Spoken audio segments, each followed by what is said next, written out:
Okay class, welcome. Today's discussion is on series circuits, basic DC series circuits. What a series circuit is would be a circuit that current only has one path to be able to flow. In other words, just one branch. Here I've drawn two resistances connected in series with our source. All right? We can utilize some rules within series circuit in order to be able to solve for these. And some of the fundamentals to do with a series circuit is, if I have my E total here, that's my total voltage or my source. Okay, the voltage drops out here at the loads or within the conductors and the loads have to equal the total source voltage. What dictates the voltage drops at each of those loads would be how much current is flowing in that circuit.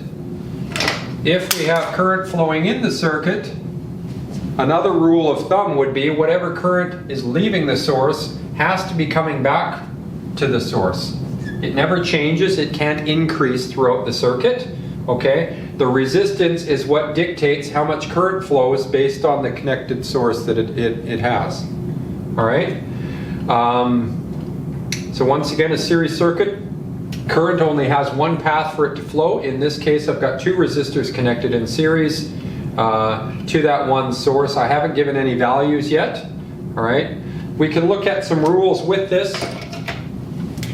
So the two that I just talked about, my E total is equal to V1 plus V2 plus V3 and so on and so forth. In other words, if I gave this resistor a number R1 and a number R2 for that one, what I'm implying on that rule is that our source voltage has to equal the voltage drop of resistor 1 and the voltage drop at resistor 2. Okay?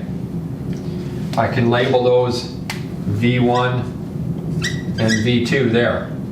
All right? Another rule. My R total, or my total resistance here, is equal to the sum of all the resistances within that circuit. So in this case, we could go R1 plus R2 plus R3 and dot, dot, dot. What the dot, dot, dot implies is that's endless. Okay? Next, we can look at how current flows within the circuit. All right, so up here I've drawn current in red. That's my I, or my line current. Okay? It can also be discussed as my I total, because whatever current is here is going to be the same here and the same there. It doesn't matter. So in a series circuit, the line current is the total current, all right? And the rule for that is it doesn't change within it, so we could say I total is equal to the current at I1, which is also equal to the current at I2, which would also be equal to any other currents along the way. Okay, so you just keep adding all, or not adding them, but equaling them together. That number does not change within the circuit. All right? Last but not least would be the power. Okay? So the power within the circuit would be the voltage times the current at each of these loads and how much power it is dissipating. Okay? If we added these powers up, that would tell me how much power that total circuit would be dissipating. Okay? So we can say P total would be there, and each of our resistances would also have a power. So I've labeled these P1 and P2 because they're relevant to those loads there. Okay? Very common for us in our circuits to label the loads first, and then all the subscript below them will be the same throughout each of the other values we have to solve for. Okay? So based on that and the rule there, our power total would be equal to power 1 plus power 2. So we could create up a new law here for series circuits. That'd be our power total is equal to P1 plus P2 plus P3, whoops, not a B, and so on and so forth. Okay? I've drawn what's called a two-element series circuit. I could apply some values to this and we could utilize the laws very quickly in order to do a basic calculation example of it. Okay? So, if we started here with a battery source and I've got one resistor there and I'm going to draw another resistor down here. So this is going to be R1 and we're going to give that 10 ohms. R2, we're going to give that 10 ohms. So very quickly I could solve for my R total by going R1 plus R2. That would equal 20 ohms. So that's my total resistance, right? Now I give you a source voltage of say 100 volts. Okay? We could solve for, that's my E total. Okay?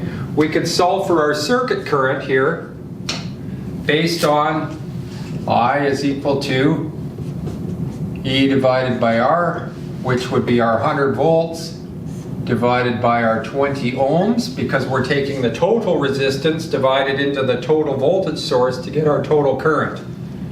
So my I total is 100 divided by 20, giving us a current of 5 amps. The best thing we can do for any circuit is to solve for the current that is flowing in it with the information given. Once we have that current, we can then multiply it by each of the individual loads to come up with the voltage drops. Okay, so my V1 in this case would be my line current or my total current of 5 amps times the 10 ohms, giving us a voltage drop there of 50 volts.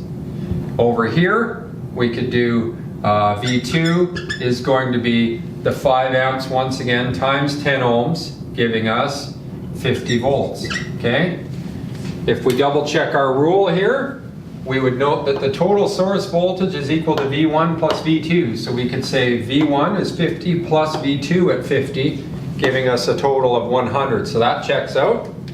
Last thing we need to deal with would be power for this circuit. So my P1 and my P2, okay, would be 50 volts times 5 amps, giving us 250 watts at each of those. All right? My power total, we can solve that in two ways. I'm going to use a different felt other than green because it doesn't show up that well. Okay? My power total could be my E total times my I total. That'll give us 100 times 5 or 500 watts.